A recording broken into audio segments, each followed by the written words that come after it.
Is public school outdated?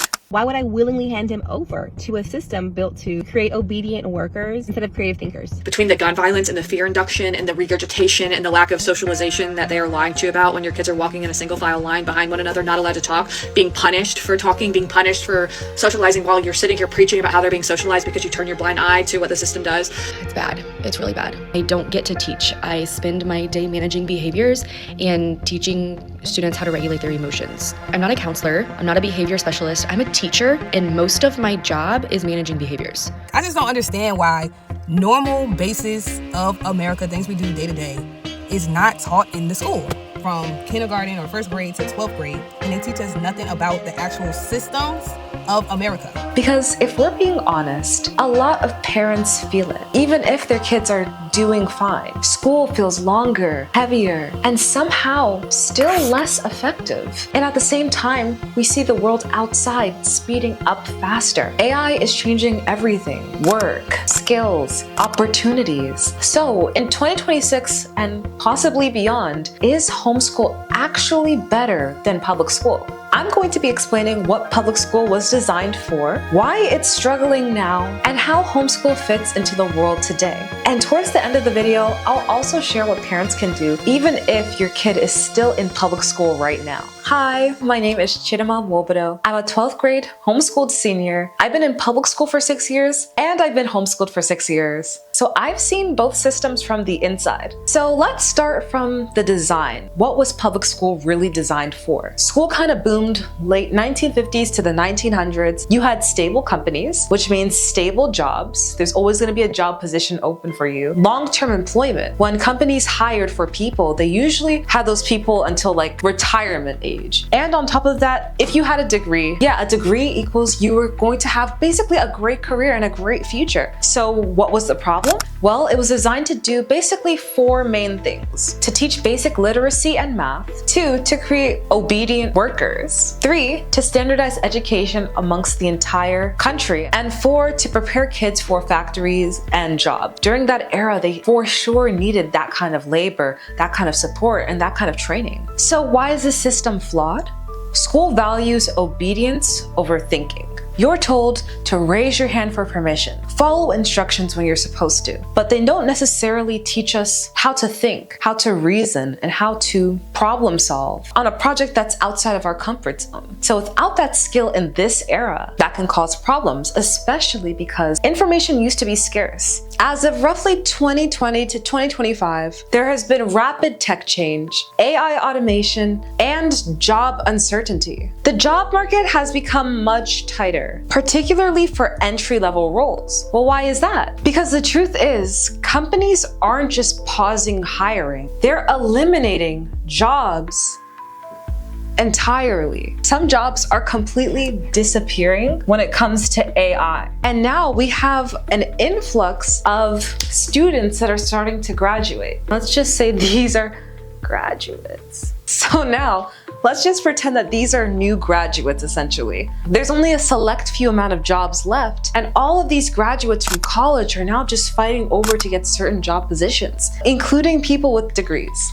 And a lot of people are starting to ask the question, does a degree even equal a job anymore? Well, in a fast-changing market with unstable positions, and many people fighting over a job, a degree could possibly boost your chances, but it doesn't guarantee a job position. Degrees aren't a guarantee anymore, knowledge isn't as rare anymore, and application matters more than being able to recall the information. People are valuing experience a lot more than they are valuing information itself. So kids now in school are being rewarded for memorization, but later on, let's just say in a job, they're gonna need to be creative and innovative. School really wasn't designed for speed, flexibility, adaptability. It was designed for factory workers. So why does homeschool fit today's world so well? Why do I think homeschool might be a better option for some? than public school? Well, personally for me, homeschool has helped me do so much because we get to adapt the curriculum based on what we are trying to learn and accomplish. For instance, back when I was about 14 years old, we started to learn about the stock market, how to handle money.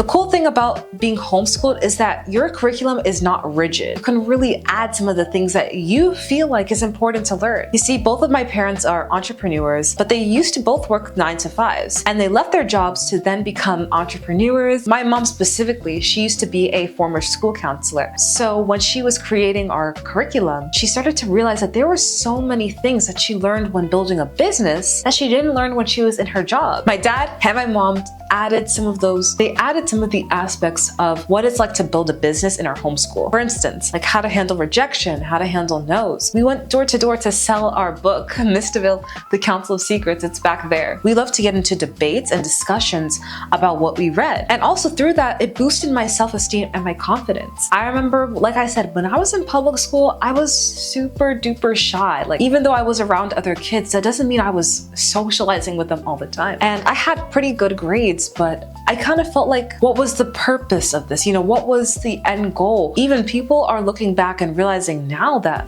by a certain age, you should have some sort of skill set coming out of school. But the problem is we don't. I feel like it's not necessarily fair to kids to not be able to test out their abilities, to see what they're really capable of without someone telling them exactly what to do all the time. Let them probably figure things out for themselves sometimes, with, of course, guidelines and structures. And if you want to know how we create like a structure inside of our own homeschool, this is the video. I don't know which side it's on, but I'm gonna link the video up here. We also learned how to take care of our bodies as well. I've been strength training for about 3 years now in the gym, and it has helped me so much with my confidence. Of course, at first, the gym looked so scary because there's a bunch of really strong people in there lifting weights, and you look at yourself and you're like, I'm not probably able to do this. But through doing the hard things, the things that are scary at first, and allowing me to try and giving me the opportunity, I found that I was actually able to lift some sort of weight. The strength training has helped me with my confidence, creating this YouTube channel, sharing my voice online. It's a lot of scary little things that we do, but it creates and builds our character, and it makes me feel like I can do more. And the more I push my limits, the more I see what I'm capable of. And I also just want that same gift of seeing what you're capable of for other kids as well. So when I say homeschool is the better option, I'm not saying, okay, completely take your kids out of public school, do exactly what we're doing. If you're a parent and you have a kid inside of public school, what would I recommend to do? If you stay in public school, I feel like these skills still matter. Number one, treat school as like core basics, not like the end all be all. A lot of parents and teachers push this message of like, if you don't do good in school, you're not gonna do good in life. And I feel like that is so false, and that's not true. I remember when I used to get bad grades, I used to attack myself, even though our parents were like, no,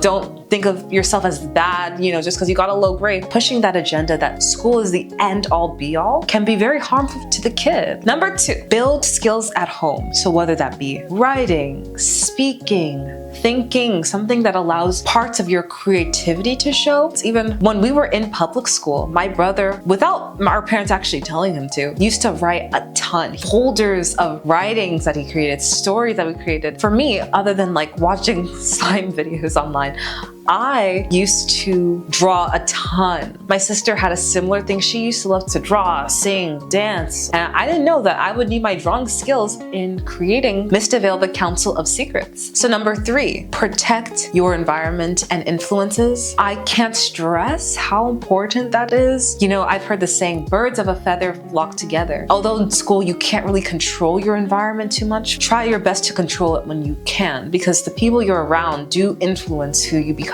These are some things that you can do if you wanted an alternative option. So let's end on this note. I believe education should not be fully outsourced. I think that is it's a miscalculation. I feel like education should be designed with intention. Education should evolve as the world does. It should not be left behind. Just like technology looks different, just like social media looks different, education should be designed with intention. Thank you so much for watching this video.